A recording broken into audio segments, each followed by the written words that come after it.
If I had known that stopping at Pine Hollow Motel would erase me from the world by morning, I would have kept driving until my eyes failed completely. I would have wrapped my hands around the steering wheel and let the road take whatever it wanted from me. But I didn't know.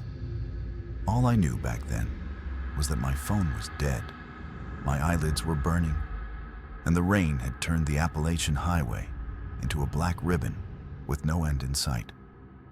And that weak red neon ahead felt like mercy.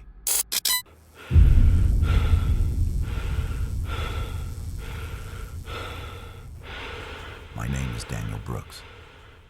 I was driving east through the mountains, cutting across state lines I barely noticed, chasing the promise of a cheap motel and a few hours of sleep. The rain had been falling for so long, it felt permanent. My wipers dragged back and forth like tired arms, every mile marker blurred into the next. Twice, my head dipped. Twice, I jerked it back up with a sharp breath. When the red glow flickered between the trees, I didn't even hesitate. The sign buzzed softly. Pine Hollow Motel. Vacancy. Half the letters were dead. The word hollow looked like it was missing something it couldn't remember. I pulled under the awning and shut off the engine. The silence afterward felt wrong. Too clean. Like the world had muted itself at the moment I stopped moving. There were no other cars in the lot. No distant highway noise, just rain and my own breathing. The lobby smelled of old wood and detergent. A woman sat behind the counter wearing a pink cardigan, pencil poised over a crossword book. She looked up slowly, as if she'd been waiting for the door to open at that exact second. Her smile was polite but empty, like she was copying it from somewhere else. "Evening," I said, setting my wallet on the counter. She didn't ask for it. Instead, she slid a brass key toward me. "Room 214. Then, after a pause that lasted just a little too long, "Last room tonight." "Lucky me," I muttered. Her pencil tapped the paper once. "Yes." She didn't ask for my name, didn't ask for my license, didn't ask for anything at all. I waited for her to say something else. Checkout time, breakfast hours, a warning about the ice machine. But she only watched me pocket the key, like she was confirming I'd accepted something. The hallway stretched farther than it should have for a building that small. Beige carpet, humming ceiling lights, doors on both sides, evenly spaced, all closed. My footsteps sounded too sharp, as if the carpet weren't really there. 214 waited at the very end. The room was painfully normal. Double bed, beige curtains pulled tight, a mini fridge humming softly, a small table with a lamp. Nothing broken, nothing strange, just another roadside room. I dropped my bag and reached for my phone. No service, not even a single bar. I plugged it into the charger anyway and lay down fully clothed, promising myself I'd leave at sunrise. I don't remember falling asleep. What woke me wasn't a nightmare. It was my ringtone. I opened my eyes to darkness. The phone was vibrating on the nightstand. The screen read, "Unknown number." I answered. "Hello?" Nothing. No static, no voice. Just slow, steady breathing. "Hello?" I said again. A soft click. The line went dead.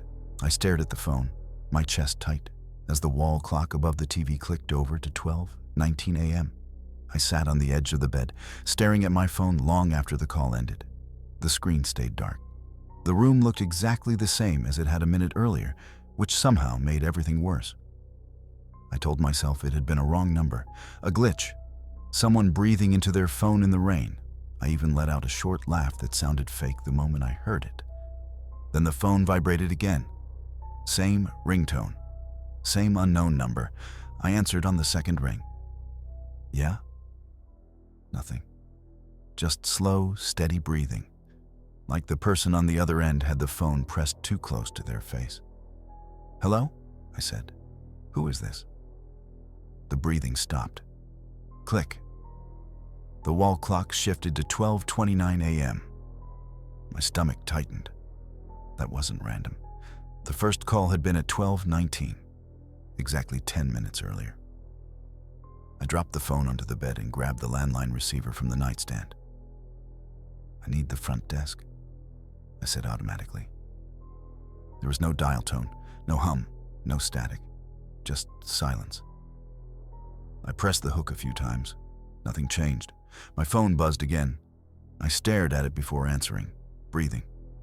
"That's it," I said. "Stop calling me." Click. I held the power button until the screen faded to black. I waited. 5 seconds. 10. Nothing. I set it face up on the table, still plugged into the charger, and lay back on the bed, staring at the ceiling. The rain whispered against the window. The mini fridge hummed. My heartbeat slowly settled. I must have fallen asleep. The ringtone tore me awake.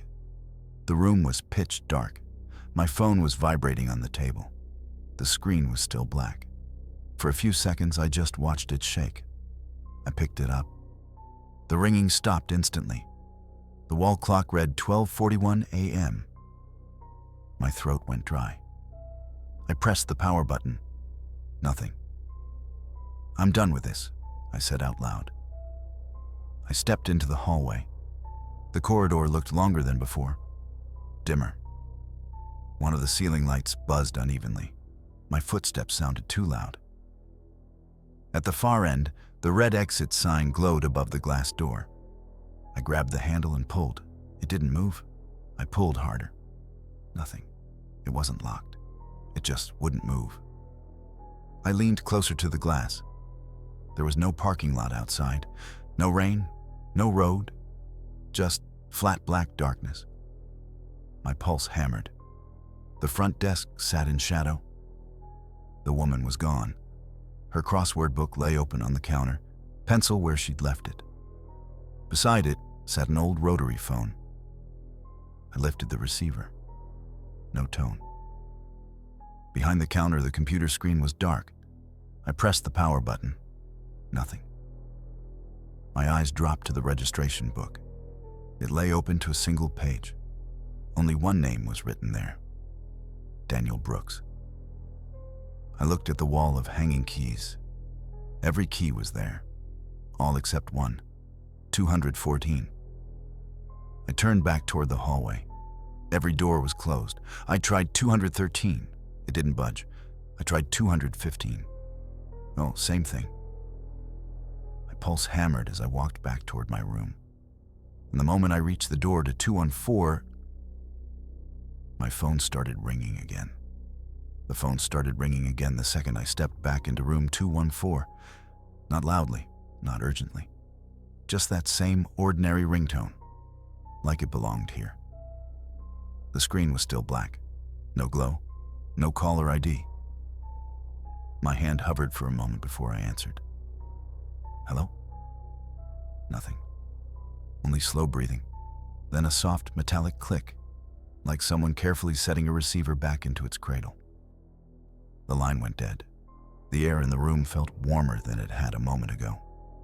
Thicker, like the space itself had quietly closed in while I was gone. I turned toward the window and pulled the curtain aside. There was no parking lot, no rain, no trees, no neon sign, just gray bricks, old ones.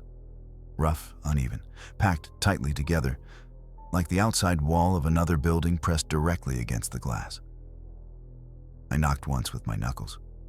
The sound came back dull and close. My stomach sank. This room wasn't facing outside. My eyes drifted to the nightstand. The drawer slid open with a dry wooden groan. Inside lay a folded newspaper, yellowed and soft at the edges.